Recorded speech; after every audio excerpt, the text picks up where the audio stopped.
Hello, everybody. I have received a few messages over the last couple of days concerning this wispy-looking thing that you see right here. Now, there is a person on YouTube who is not the original uploader who took a screen capture of this saying that it's possibly a cloaking Sasquatch.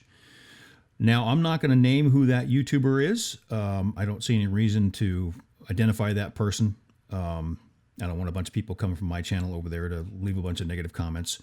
However, the original uploader was this channel right here, Paul Dining Wildlife. And the name of the video, and I'll leave a link in the description, is Videos for Cats to Watch, 8-Hour Bird Bonanza. It's literally 8 hours of birds playing in front of a camera. So here's the scene. All right, we have a log out in the woods somewhere. It looks like a snowy day. I believe it's somewhere in Great Britain. And the birds are frolicking around some seeds right there. And then all of a sudden, back here in the background, that happens. Now, the message I received and the person who was not the original uploader were saying several different things. Obviously, that person that will remain unidentified was saying it's possibly a cloaking Sasquatch.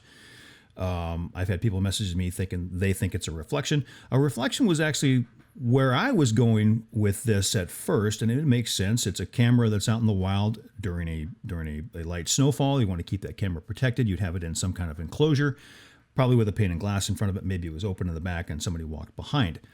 However, when I took a really close look at it, I was able to kind of figure out what's going on here.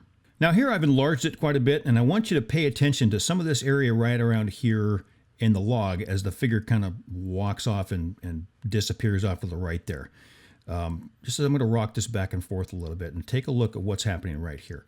You're going to see some things kind of fade in and fade out kind of simultaneously. Let me change the level here. Check out right here. There's something just kind of fades in as this creature is fading out. Now, some people might look at that and, well, there is snow falling. But at the same time, things are fading in. Other things are kind of fading out simultaneously. Like right here, there's something fading out. What you have here, folks, this is simply an editing error. All right. What happened was you had an interloping human being with a hoodie walked through the shot. Now, the person who made this video obviously didn't want humans walking through the shot, so they cut them out. Now, if the person who took this video had simply cut that person out and stitched the two clips back together, they would have been fine. However, they added a little transition called a crossfade, and I'll demonstrate that for you right now. So here's some footage I took a couple years ago of, well, not a Bigfoot walking through the woods. Hey, Tom, he's just a fat kid.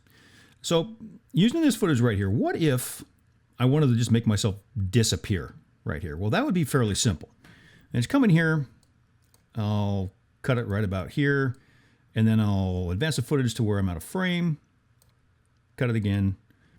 I will get rid of that footage and apply ripple delete, put these two clips together, and voila, I disappear. A little bit of a jump right there, and you can see the change in lighting. And, you know, it depends on what you're doing. It's not that big a deal. However, if I want to make myself fade out, I can apply what's called, what I said before, a crossfade. Now, if you do this right, I can make myself just absolutely disappear, and it's not going to be a problem. But as you can see here, the way this works, it takes these two clips and it kind of overlaps them. All right.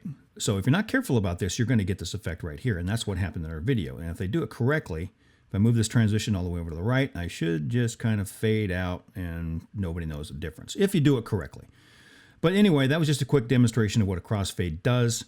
In the video, honestly, if the editor had probably chopped off another 15 or 20 frames to the right, you wouldn't have seen that figure here or there, and it would have been a complete non-issue. So there you go, folks. It's not a cloaked Bigfoot. It's not a reflection. It's just a simple editing error. Anyway, that's it for this time. I hope you enjoyed this video. Please like and subscribe, and I'll see you later.